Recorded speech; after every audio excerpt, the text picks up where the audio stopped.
ओ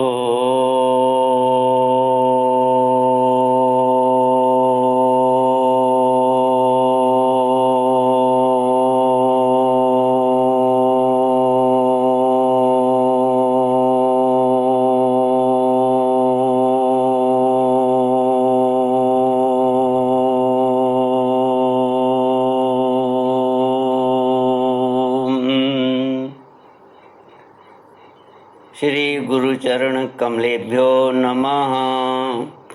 श्री गणेशाय नमः।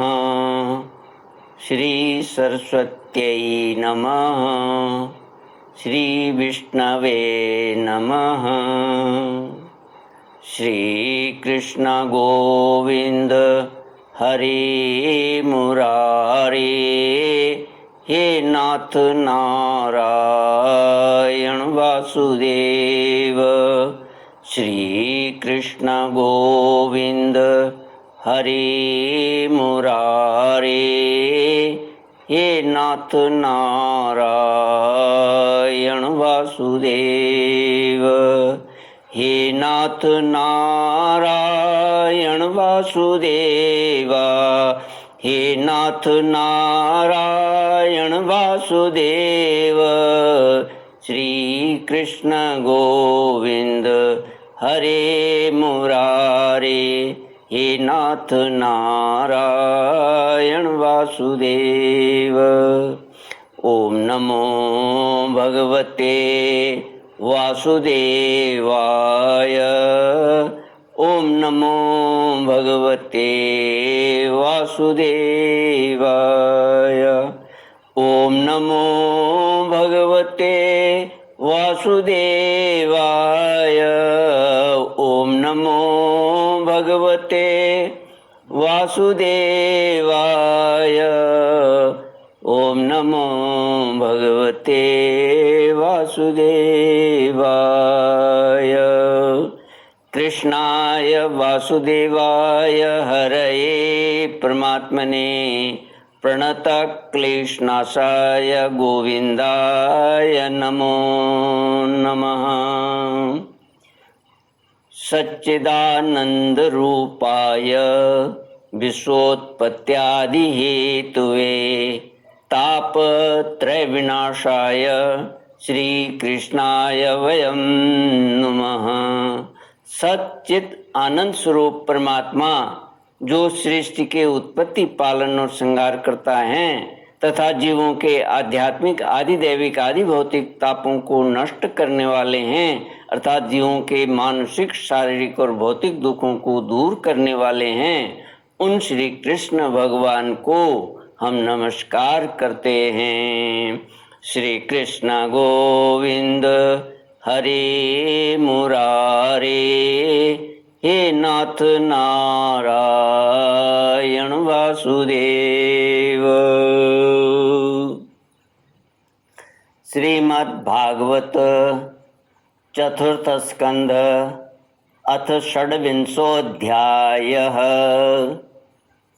नारद उवाच स एकदा महेश्वासो रथं पञ्चाश्वमाशुगं द्विषं द्विचक्रमेकाक्षं त्रिवेणुं पञ्चबन्धुरम् एकरश्मेकदमन्नमेकनीडं द्विकुबरं पञ्चप्रहरणं सप्तबरूथं पञ्चविक्रमम् हेमोपस्करमारुह्य स्वर्णवर्माक्षयेषुधि एकादश चमूनाथ पंचप्रस्थमगाद्वनम्। श्रीमद्भागवत चौथा स्कंद 26वां अध्याय। राजा पुरंजन का शिकार खेलने वन में जाना और रानी का कुपित होना। श्री नारद जी कहते हैं, राजन, एक दिन राजा पुरंजन अपना विशाल धनुष, सोने का कवच और अक्षय तरकस धारण कर अपने 11वें सेनापति के साथ 5 घोड़ों के शीघ्रगामी रथ में बैठकर पंचप्रस्थ नाम के वन में गया। उस रथ में 2 ईशादंड बम्ब, 2 पहिए, 1 धुरी, 3 ध्वजदंड, 5 डोरियां, 1 लगाम, 1 सारथी, 1 बैठने का स्थान, 2 जुए, 5 आयुध और 7 आभरण थे। वह 5 प्रकार की चालों से चलता था तथा उसका साज बाज सब सुनहरा था। यद्यपि राजा के लिए अपनी प्रिया को क्षण भर भी छोड़ना कठिन था, किंतु उस दिन उसे शिकार का ऐसा शौक लगा कि उसकी भी परवाह न कर वह बड़े गर्व से धनुष बाण चढ़ाकर आखेट करने लगा। इस समय आसुरी वृत्ति बढ़ जाने से उसका चित्त बड़ा कठोर और दया शून्य हो गया था। इससे उसने अपने तीखे बाणों से बहुत से निर्दोष जंगली जानवरों का वध कर डाला। जिसकी मांस में अत्यंत आसक्ति हो, वह राजा केवल शास्त्र प्रदर्शित कर्मों के लिए वन में जाकर आवश्यकता अनुसार अनिषिद्ध पशुओं का वध करे, व्यर्थ पशु हिंसा न करे। शास्त्र इस प्रकार उच्छृंखल प्रवृत्ति को नियंत्रित करता है। राजन, जो विद्वान इस प्रकार शास्त्र नियत कर्मों का आचरण करता है, वह उस कर्मानुष्ठान से प्राप्त हुए ज्ञान के कारणभूत कर्मों से लिप्त नहीं होता। नहीं तो मनमाना कर्म करने से मनुष्य अभिमान के वशीभूत होकर कर्मों में बंध जाता है तथा गुण प्रवाह रूप संसार चक्र में पड़कर विवेक बुद्धि के नष्ट हो जाने से अधम योनियों में जन्म लेता है। श्री नारद जी कहते हैं, राजन,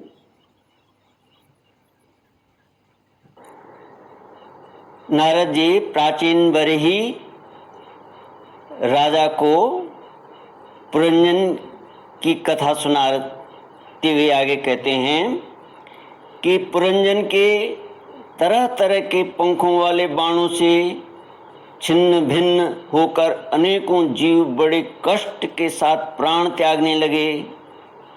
उसका वह निर्दयता पूर्ण जीव संहार देखकर सभी दयालु पुरुष बहुत दुखी हुए। वे इसे सह नहीं सके। इस प्रकार वहाँ खरगोश, सुअर, भैंसे, नीलगाय, कृष्ण मृग, स्वाही तथा और भी बहुत सी मेध्य पशुओं का वध करते करते राजा पुरंजन बहुत थक गया। तब वह भूख प्यास से अत्यंत शिथिल हो वन से लौटकर राजमहल में आया। वहाँ उसने यथा योग्य रीति से स्नान और भोजन से निवृत्त हो कुछ विश्राम करके थकान दूर की। फिर गंध, चंदन और माला आदि से सुसज्जित हो सब अंगों में सुंदर सुंदर आभूषण पहने। तब उसे अपनी प्रिया की याद आई। वह भोजन आदि से तृप्त, हृदय में आनंदित, मद से उन्मत्त और काम से व्यथित होकर अपने सुंदरी भार्या को ढूंढने लगा, किंतु उसे वह कहीं भी दिखाई न दी। श्री कृष्ण गोविंद हरे मुरारे, हे नाथ नारायण वासुदेव। श्री नारद जी कहते हैं, प्राचीन बरही तब उसने चित्त में कुछ उदास होकर अंतःपुर की स्त्रियों से पूछा, सुंदरियों, अपनी स्वामिनी के सहित तुम सब पहले की ही तरह कुशल से हो ना? क्या कारण है आज इस घर की संपत्ति पहले जैसे सुहावनी नहीं जान पड़ती? घर में माता अथवा पति परायण भार्या न हो तो वह घर बिना पहिए के रथ के समान हो जाता है। फिर उसमें कौन बुद्धिमान दीन पुरुषों के समान रहना पसंद करेगा? अतः बताओ, वह सुंदरी कहाँ है जो दुख समुद्र में डूबने पर मेरी विवेक बुद्धि को पद पद पर जागृत करके मुझे उस संकट से उबार लेती है? स्त्रियों ने कहा, नरनाथ, मालूम नहीं आज आपकी प्रिया ने क्या ठानी है? शत्रुदमन, देखिए वे बिना बिछोने की पृथ्वी पर ही पड़ी हुई हैं। श्री नारद जी कहते हैं, राजन, उस स्त्री के संग से राजा पुरंजन का विवेक नष्ट हो चुका था, इसलिए अपनी रानी को पृथ्वी पर अस्त व्यस्त अवस्था में पड़ी देखकर वह अत्यंत व्याकुल हो गया। उसने दुखित हृदय से उसे मधुर वचनों द्वारा बहुत कुछ समझाया, किंतु उसे अपनी प्रेयसी के अंदर अपने प्रति प्रणय कोप का कोई चिन्ह नहीं दिखाई दिया। वह मनाने में भी बहुत कुशल था, इसलिए अब पुरंजन ने उसे धीरे धीरे मनाना आरंभ किया। उसने पहले उसके चरण छुए और फिर गोद में बैठाकर बड़े प्यार से कहने लगा। पुरंजन बोला, सुंदरी, वे सेवक तो निश्चय ही बड़े अभागे हैं जिनके अपराध करने पर स्वामी उन्हें अपना समझकर शिक्षा के लिए उचित दंड नहीं देते। सेवक को दिया हुआ स्वामी का दंड तो उस पर बड़ा अनुग्रह ही होता है। जो मूर्ख हैं उन्हीं को क्रोध के कारण अपने हितकारी स्वामी के लिए अपने हितकारी स्वामी के किए हुए उस उपकार का पता नहीं चलता। सुंदर दंतावली और मनोहर भौं से शोभा पाने वाली मनसुनी, अब यह क्रोध दूर करो और एक बार मुझे अपना समझकर प्रणय भार तथा लज्जा से झुका हुआ एवं मधुर मुस्कानमयी चितवन से सुशोभित अपना मनोहर मुखड़ा दिखाओ।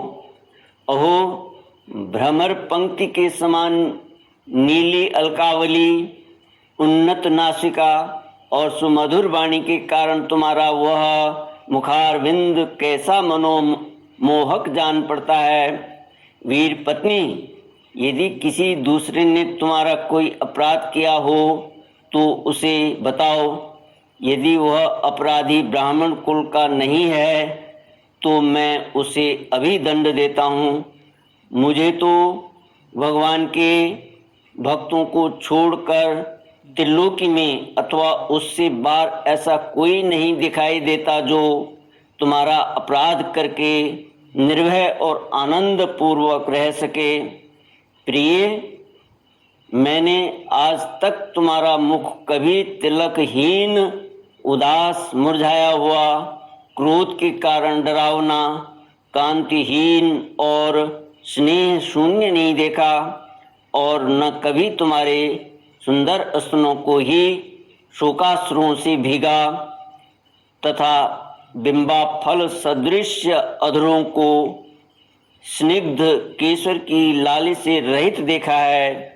मैं व्यसनवश तुमसे बिना पूछे शिकार खेलने चला गया, इसलिए अवश्य अपराधी हूँ। फिर भी अपना समझकर तुम मुझ पर प्रसन्न हो जाओ। कामदेव के विषम बाणों से अधीर होकर जो सर्वदा अपने अधीन रहता है, उस अपने प्रिय पति को उचित कार्य के लिए भला कौन कामिनी स्वीकार नहीं करती। श्री कृष्ण गोविंद हरे मुरारे, हे नाथ नारायण वासुदेव। इति श्रीमद्भागवते महापुराणे पारमहंस्यां संहितायां चतुर्थस्कन्धे पुरञ्जनोपाख्याने षड्विंशोऽध्यायः। ॐ पूर्णमद पूर्णमिदं पूर्णात् पूर्णमुदच्यते पूर्णस्य पूर्णमादाय पूर्णमेवावशिष्यते। ओम शांति शांति शांति। हरि ओम श्री गुरुभ्यो नमः। हरि